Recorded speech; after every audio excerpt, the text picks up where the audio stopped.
All right. Hi, everybody. Welcome to day 12. This is day 12, which is exciting.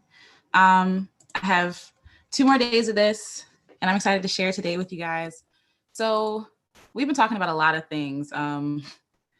We've been talking about, a lot of issues, a lot of things that we struggle with um, as creatives, as people who walk the earth.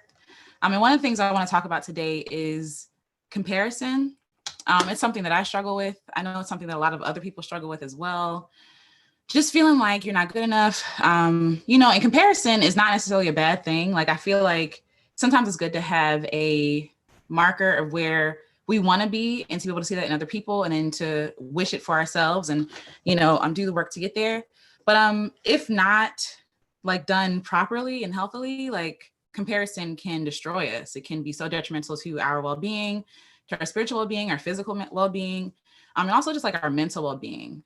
So while I was trying to write the notes for, I guess, like talking today, what came to mind was swimming. So when I was in high school, I used to swim, and I was on swim team during the winter. And so I liken this to I never ran track, but I imagine it's the same way. So I'm sure a lot of y'all can follow me. So when I was on the swim team, the two events that I focused on were the 50 free and the 100 free. And so what that is like your freestyle swimming, like just kind of like this, and you go up and down for the 50 once, for the 100 you go up and down twice. And so the idea was that you're sprinting down and back. So when we would have practice, we would practice like we were in the game. And so our swim team was pretty small. There was maybe like 7 people on the team. It was pretty small. I went to Largo High School, so our team was pretty small. So we would practice at Prince George's County Community College. And so while we were practicing there, there'd be other teams there too. But for us, we were such a small team that each of us could have our own lane most times. So we would go up and down. We would swim like we're swimming in an actual meet, building up our endurance, building up our strength, and building up our speed.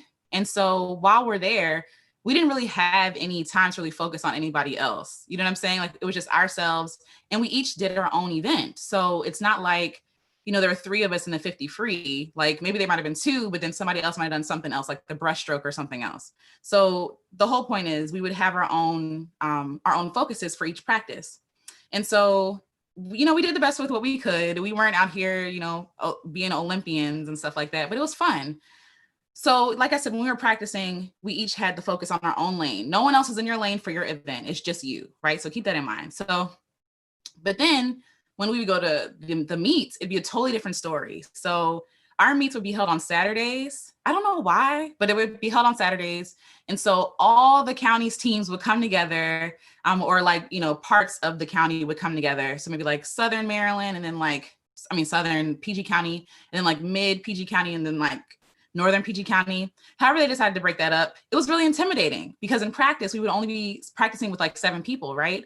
But in the actual event, there'd be like, 10 schools, and then they would bring their parents and their siblings. And so Saturday, everybody's free. So they bring their friends. It was so noisy in there, and it was just so like daunting. It was just like, oh my God, like, look at all these people. And the negative thing that presented was, so because it's an all-day event, right? You have all these kids, you have all day to look at other people and compare yourself to the other swimmers. Oh my God, look how fast she swims. Oh my God, look at her body. She's built for this. She's been training to be a swimmer for years, right? And then you're looking at yourself like, yo, I'm just out here trying to finish, there's nothing wrong with that. And we'll get to that in a second. But we're so distracted. I know I was when I was younger. I was so distracted by the other swimmers that the time I could have been spending preparing myself, stretching, going down the laps. Like, they would give you a certain amount of time to really practice your stroke up and down the line. But I was so distracted by what other people had going on that I wasn't focusing on warming up myself, warming up my body. I was measuring myself up against them, and so I couldn't take that mindset I had at practice to the game. Because I practiced, nobody was there. Nobody cared what I did. Like, my mom wasn't in the stands cheering me on. It was just me in the lane. But then when we started to have the meets, that's when I started to feel the pressure. And so when you're swimming, right, the whole process, when you're on the starting block, before people dive in, you're there to prepare your body for breaking water. So this means tucking your head in. This means lunging so that you have strength to jump into the water and break the water without hurting yourself, and then also be as hydrodynamic as possible. So like aerodynamic, same thing. So you're trying to be one with the water, right? But if you're too busy looking from side to side, you're not focused on your form. You're not going to give yourself that much strength to jump in. You also might be intimidated, and you might feel like you're losing your enthusiasm. And so it's important because swimming, and I feel like track in the same way, swimming and track are more mental than they are physical. Yes, you need the physical things, but you also need the mental. Mental is half the game. You know what I'm saying? When you're in the water, even if you're not a swimmer, you've seen people swim. They do this, they lift their head to breathe, and they put their head right back down. They put their head down so that they're, again, one with the water. They're not working against it. When we start to look side to side, though, when we're swimming, we start to lag. We start to like resist the water. You know what I'm saying? And so when you're too busy looking to the other lane to see who's coming down the lane, who's coming for you, who's in your place that you want, you get distracted. And you start to lag. You start to lose your own momentum. You get in your own way and you slow down. And so that's one thing that our coach was teaching us while we were swimming, is to always tuck your head down. Yes, for it being like aerodynamic or hydrodynamic, but also to be focused on the goal. The goal is to get down and back. That's it, as fast as you can. It's not to focus on what's going on in the other lanes. It's not to focus on like who's beating who. It's to focus on your own race. And I feel like that's the benefit and the struggle with sports that aren't really like contact or like team. It's kind of like it's you in that lane and you're alone. When you're swimming, it's when you first start off in the 50 free, for example, that's down and back. It's loud, it's chaotic. People are screaming people's names. It's echoing because it's a huge room. You know what I'm saying? Like it's really intimidating. And if you're not focused on your own race, you will become terrified. Like that adrenaline can either work in your benefit or it could work to kick your butt. You know what I'm saying? And so being focused is half the game. So, you know, in the same way, worrying about the things that we can't control trip us up. When I'm swimming, I cannot control who wins. All I can control is what I do, how I pace myself, how I breathe, how I put out energy. Those are the only things I can focus on. Those are the only things I can control. When we step out of our own lanes, we start worrying about what we can't control. Who's beating who? Is she faster than me? Like, is she further along than me? Is she stronger than I am? That's taking up mental space and you can't even focus on what you're supposed to be doing. The only things that you can control. You know, we don't know what's going to happen. All we can do is give it our best try. And I've seen like in the races or even in sports, playing volleyball, for example, we would see these girls maybe so tall. And I'm like, oh my God, like they're huge. Like they're going to beat us. They're going to pound the ball into our faces and we're going to lose this game. And then we win. And we win. And the only reason why we won is because we played our own game. We weren't focused. When we stopped focusing on them, we focus on ourselves and like our strategy and the things that we can control. We started to win those games. And there have been times where we got our behinds handed to us, you know what I'm saying? But in the same way, when you're swimming, if you're not focused on your own game, you're going to trip yourself up. You're not going to focus on what you're capable of doing. You're not going to focus on your breathing. You might choke. You might, you know what I'm saying, forget to turn and land and push off the wall. Like these are the things that get in our way. And this is comparing ourselves to other people in our lives. So some of the swimmers, I'm gonna say this, were really, really good. They were amazing. You know what I'm saying? And so if I compared myself to them, yeah, I feel like crap. I feel like a horrible swimmer. I feel like I don't have any talent. But the truth is, a lot of those swimmers have been training to swim since they were children. My parents taught me how to swim so I could survive and have fun in the pool. That's it. Like they weren't training me to be no Olympian, but that wasn't my goal. My goal was to just have fun. And so I was like, yeah, I'll join the swim team. Why not? It's fun. It's something to do during the winter time while I'm waiting for tennis or softball to start up, right? But these people have been training their whole lives. So they have an advantage over me that I don't. Their body is literally shaped like to use their upper body, like their upper body stronger because they want to be a swimmer. They want to be an Olympian. And so if that's not my goal, then why would I compare myself to that person? Why would I compare my skills to theirs? Like, duh, Alicia, you're not as fast as they are, because that's all they do. They don't do anything else. Like, this is their ticket. The best thing that could have happened to me for swimming was getting a scholarship. Other than that, I had no plans beyond high school to swim. I had no plans except just to have fun and to exercise. But for these people, that was their goal. So would it be fair to judge my progress, to judge my skill, to judge what I'm capable of to their capabilities? No, because our goals are not the same. You know what I'm saying? Like, that would be unfair. I was thinking about trees, right? And so we know that evergreens are like the pines and all these other things. They're always green. That's why I call it evergreen. They survive, or their leaves survive, excuse me, during the winter months. They survive all year long, right? But then you have a tree like an oak tree, right? And their leaves fall in the fall, and like they stay off in winter, and then they come back in the spring. Great. Like, we know this about trees. And so would it be fair to look at the pine tree and to be like, you're green all year long? Oak tree, why aren't you green all year long? Would that be fair? No, because they're two different trees. They're two different species. They do two different things, and each has its own beauty. There is the beauty in the wintertime where the snow is falling on the pines and like the greens are sticking out, right? It's beautiful. It reminds you of Christmas. It just reminds you of like holiday spirits and all this other stuff. But for the oak tree, it's also beautiful when it turns red and yellow and orange. And in the fall, it creates like this beautiful painting, right? This beautiful thing that you can't even really capture on camera to really do it justice. They both have their own beauty and they both have their own benefits, but we never compare those two together. We never put the expectation of the pine tree on the oak tree. And in the same way, God has made us all individuals. God has made us all unique. Like, God has given us our own timeline, our own beauty, and we keep comparing our beauty and our talent and our skills and our, and our experiences with other people's. But that's not fair to do that to yourself. It doesn't make sense. You are your own tree. You are your own creation. It's not fair for you to look at somebody else and be like, why am I not like them? Because you're not like them, because you aren't them. They are the only ones who are going to be like them. And in turn, if I'm the oak tree looking at the evergreen talking about, oh, I wish I was green all year long, I would miss the beauty of me turning orange and yellow. Like, people travel to places like Vermont and upstate New York to go watch the colors change. If trees, for this example, if trees were trying so hard to be evergreens, we would miss out on that beauty. We wouldn't see that beauty. They would miss the people like going out in droves and seeing this beauty and seeing this stuff change. We do this to ourselves all the time. We measure ourselves to other people and we miss out on the beauty of ourselves, or we don't deem our beauty or our skills or our talent as good enough, when really it's just different.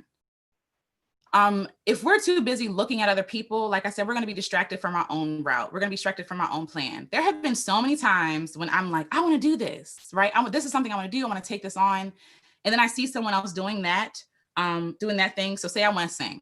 I want to write a song. And then somebody puts out a song and I'm like, I don't want to put out the song no more because this person, like, they killed the song. They're amazing. And it's like, why can't we both be amazing? Why can't, even if we're doing the same thing, singing about the same thing? I think about gospel music, right? Or even love songs. How many love songs is there? How many love songs are there? There are plenty. There are too many to count, right? Nobody stops writing about love because somebody else wrote about it. But every love song is different. Every love song communicates something differently. It's sung differently. The words that are being used are different. And if that person didn't step up to be them in that moment, to be them and to write the song how they need to write the song, like, then we wouldn't have that beauty. We wouldn't have those songs to be like, yes, that's how I feel. Yes, that's what I mean. There's no end to love songs. There's no end to gospel songs. There's no end to photographs of trees in the fall. You know what I'm saying? Like that, and people will try to stop themselves and say, it's already been done, let me leave it alone. No, we need your voice. We need your input. We need your vision. We need your plans. You know what I'm saying? Like, I feel like that adds to the tapestry. Like, that adds to this painting that God is painting. If we don't show up and play our part, that part is going to be missing. Like, think about puzzles, right? If you're a piece in the puzzle, like you're a piece in the masterpiece. And so if you don't show up, that puzzle is always going to be missing, right? Like, my mom does puzzles, and there was a puzzle where I think they gave her the wrong piece, or like a piece was missing, and it drove her crazy.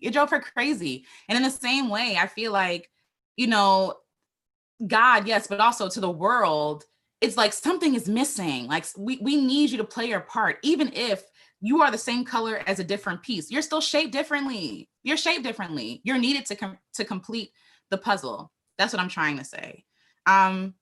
Also, going back to the swimming example, if I'm worried about being like other people, I'm going to injure myself. So let's talk about swimming, as I was talking about, or any other sport or any physical activity. As a swimmer, I know that for 50 free, right, up and down, I know how to manage my energy. I know that I'm not going to, go all ham, I don't know, midway. I mean, just for example. And so, but if I'm trying to be like another person, if I'm looking to the left or to the right, I'm going to say, I need to go as fast as they're going. Let me speed up. Let me put this pressure on myself. Then halfway back down the way, I would drown, right? Like if I'm out of energy, if I'm out of resources, if I'm working outside of myself, outside of my capability, I'm going to hurt myself. And in the same way, when we're looking at other people trying to do what other people can, maybe this person's lot is bigger than yours. Maybe they can handle more than you can. Maybe they've been in it longer than you have been in it. You know what I'm saying? Maybe your portion is smaller. Should you just forsake that portion and be like, you know what, forget it. I'm done because this person has 10 and I have 5. No, do well with that 5 as well as you can. Like that is what you can handle. That might be what you can handle for right now. Maybe like, so later on in our swimming meets, there was a meet that I had to show up and do the 400 free. And so if you're doing the math, 400 free is down and up. Wait, that's down and up 8 times. I might have that math wrong. Yes. So 8 times, I think. So 400 free is not something I trained for. It's not something I practiced. I'm not a long distance swimmer. I'm a sprinter at that point in high school. And so to me, I'm like, yo, but we had to do it to qualify. And I was the only one there who could do it. So, mindset, I'm used to going fast and going hard, right? But I knew I had to change my strategy because I'm like, if I go fast and hard this whole thing, by 200, I'm going to be done. Like I'm going to be sitting there floating and trying my best to like stay afloat and try my best to stay actually in the game. Right. And so what was beautiful about that moment was there was me and this other guy who was swimming for his school, and he didn't train for this either, but because there was a lack of participants, in order for us to qualify, we had to do the 400 free. And so we're both like, okay, whatever, let's just do this. And so technically we were not competing against anyone because we're male and female. So like we weren't even in the same event, right? So we were competing against ourselves. And so for the first time, so it's really awkward because you're going down and back 8 times. People are getting up and walking around, and like it's very different than the 50 where people are like screaming and yes, yay. And the one person who was screaming was my mom, like for the 400 free, like the whole time. And so what was crazy was because all eyes weren't on us, because people were just kind of like, this is boring, whatever, let's go get a snack, let's go get a hot dog or something. We felt free to go at our own pace. There was no pressure. And so what was crazier is that idea of us running our own races, us swimming our own races, that really is what's happening even in the 50 freestyle. Like, even though, yes, there are a million people going down and back when you're in the 50 free. In the 400, no, I was racing against nobody. Nobody was in my lane. It was me in my own lane. And I felt free, taking my time. And when I finished, I patted myself on the back. I felt good about that. Like I just did something I wasn't trained for. And I also didn't put the pressure of myself to like have these great numbers. In the beginning, when we're trying stuff new, when we're trying new things that we're not used to, don't put that pressure on yourself to be amazing. You're figuring it out. You're doing the best you can. You're staying afloat. You're pacing yourself. Rushing isn't always the best thing to do. Because like I said earlier, if I was going super fast, right, in the beginning, then I would have drowned, or I would have like, that's it, I'm done, I can't do anymore, right? And I would have been of no use to my team. We wouldn't have qualified to win anything. And so sometimes you have to be okay with taking it slow, taking the pace slow. It's not a race. You're not in a race. The race doesn't even exist. No one is in your lane. There's no one in your lane. And that's the beauty of it. So the true competition was my time, right? That was really, I was just competing with myself. And even then there was no rush because I was going to my time was going to qualify anyway. There was nobody else doing it. So I won either way. And what was crazy is that I remember when we were doing the 50 free, we were doing the down and back. There were some people who struggled. There were some people who really struggled to get down and back. Right. And here I am worrying about, oh God, I want to make time. I want to make, the top 3 or whatever. A lot of times it didn't happen, and that's okay. But there were people who literally were like we would be finished and they would be still like going down. and or still coming back and taking their time. And do you think that people were like, oh, this is over, like get out the water, we're done? No, we cheered her on until she reached the end. So even if she didn't win a place, she was still celebrated. We still celebrated her finishing. And so for her, she felt amazing. She was welcomed with all these applause, all this applause and all these accolades, and like, yes, you did it, good job. Like, and just being honest, in PG County, like swimming isn't our, like the thing that we're known for, right? Like a lot of people don't even think Black people swim, which is not true, but swimming is not our thing. So for us, it was like, you did that, you killed it, you finished. She was still welcomed with so much love and respect. And that same respect that we gave her, I feel like we need to give to ourselves. If it takes you longer than what you think it should take, if it doesn't look the same as what other people look like, you finishing, you trying, you putting in the effort, that is worthy of celebration. That girl was in her own lane. And when she got out the water, she was smiling and everything. Her mom was there to welcome her with open arms. Like nobody was judging her. We're not in the Olympics. Like this is like everyday life. In the same way, you're living your own life. You cannot compare your stuff to other people. It's not fair. It's not fair. And you become down on yourself and you start doubting your abilities anyway at the end of it.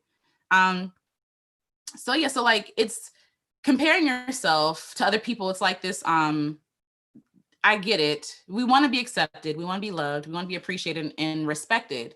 And so sometimes you're not going to get that respect. It's sad, but it's true. Sometimes you're not going to get the accolades, especially because the world has taught us that unless you're top tier anything, it doesn't count. It doesn't matter. Unless like you're making millions of dollars, your thousands of dollars don't matter. You know what I'm saying? Like we're constantly trying to meet these marks that people have made up and placed in our way to make us feel horrible about ourselves.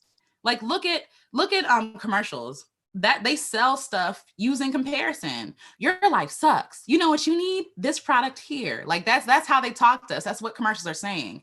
Have you ever done this and this and this? And, you know, do you struggle with stubble on your legs? And almost like saying like, if you have hair on your legs, you're not sexy or you're not whatever, you're not beautiful, right? And so then they sell us a razor. Like that's how advertisement works. And that's how the world works. It works with us feeling like we're not capable, we're not able to do things. It works to make us feel less than so that we buy into an idea or a product or a course or whatever, you know what I'm saying? And sadly, we don't know how to turn that off. Like it's like we're constantly in that commercial. We're constantly watching things to tell us that we're not good enough. And you don't want to be one of those people that tell you that you're not good enough. Minister Kim is again a minister at Crossover Church, and I was talking to her about music. And I was really struggling with comparing myself. I thought that I was like too old and like, because the industry will tell you if you don't hit it by 25, then your music don't matter no more. That's what they say. And so I'm like, you know, I'm about to turn 30 and I haven't made it yet, whatever that means.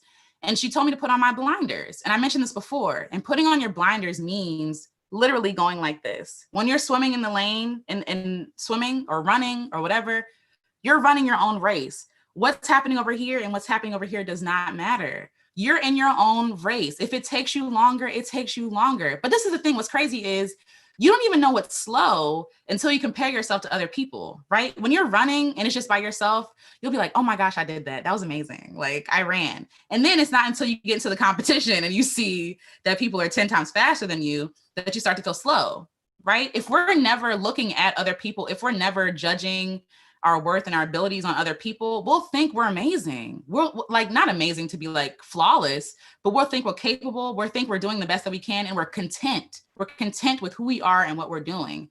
But comparing yourself, all that leads to is discontentment. And so the beauty of life is that it's not a race. It's a race. It's not a race. You're not in a race. You're enduring. You're doing things like the scripture says, the race is not given to the swift, right? But those who endure, those like that's the goal. The goal is to keep in the game. You don't want to burn yourself out, you know, before halftime. This is a different sports reference. You don't want to burn yourself, you know, before you get halfway down the lane when you're swimming or running, right? No, you want to pace yourself. You want to make your energy and your enthusiasm last, because if you're judging your early works too soon to other people's stuff, which you shouldn't be doing anyway, you're going to throw it all away. You're going to say it doesn't matter. You're going to say that it sucks. You're going to feel down on yourself. Meanwhile, you don't know how much work it took for that person to get to where they are. Just like the example of the swimming thing. I'm looking at their bodies and like their talents and stuff swimming. And I'm like, yo, but they've been training since they were 5. You just started swimming like last month competitively, you know? So being honest with ourselves, I feel like that's the first step. Like, what are you comparing yourself to and how is that really affecting you? You know what I mean? We each have our own purposes, passions, goals, and we have to do the work. We have to do work. And we each have our own unique voices. As I mentioned before about the trees, you are your own tree. You need different things. You need different amounts of water. You need different resources. You produce different fruit. And that's okay. You can't compare like an apple orchard to like an orange grove, right? Like, no, these things need different things. They need different climates. They need different, what do you call it? Soil. Like, you need your own stuff. It's not fair for you to compare yourself. Also, do not look at the fruit that you're providing and say that's not enough. That's not good enough. You're good enough for what you're doing. You want to do stuff steadily and healthily. So yes, when we stop competing and comparing, we become free. We become free. Just like that race with that male swimmer, right? That we were racing the 400 with and we were not good at it at all. We felt good to finish. Like, we were like, yes, you did that. Like, giving each other thumbs up. Like, look at what we did. And, and while no one's really paying attention but our parents, we're freer. When we remove that expectation from ourselves to be perfect or to be like someone else, which again, doesn't make sense because you're not them, we become more free, more able, more flexible, more able to experiment, more able to try new things. And it becomes more fun, just being honest, because I wasn't trying to be an Olympic swimmer, swimming was always fun to me. Going to the meets were always fun. It was scary, yes, but my goal was never to be like an Olympian. My goal was to just have fun and to exercise. So again, you're in your own lane. As I'm wrapping up, you're in your own lane. When we step outside that lane or look outside that lane, that's when the problem starts. When you're on that track or in that pool by yourself, when you're swimming, you're going at your own pace. You're not worried about nobody else. And you feel good at the end of that swim. But it's not until you look over to the other lane and you see someone's passing you or lapping you that you feel like you're not good enough. You know what I'm saying? That's when the problem starts.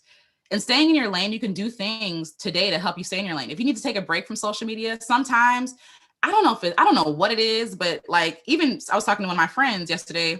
It's like sometimes when you go on social media, like you're immediately reminded of how small you are, or you're immediately reminded of your imperfections or like your insecurities.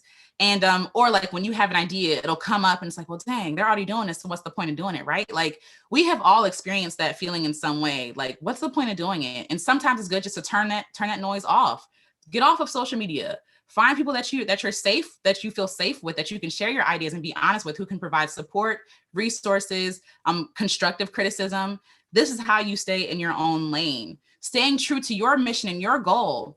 I struggle with shiny object syndrome, right? Like I'm doing my own thing. Like, oh, that'd be nice to add. That would be nice to add too. But it's like, no, it's taking me off goal from what the mission actually is, from why I even started doing this, talking about creating art, creating music.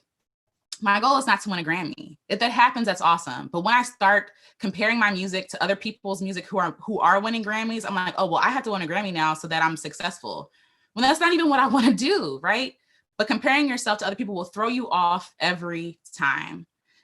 Working without speaking about it. Sometimes you just got to work without speaking about it, or speaking about it to the wrong people. And I feel like we should all have supportive and reaffirming people, but we also have to affirm ourselves.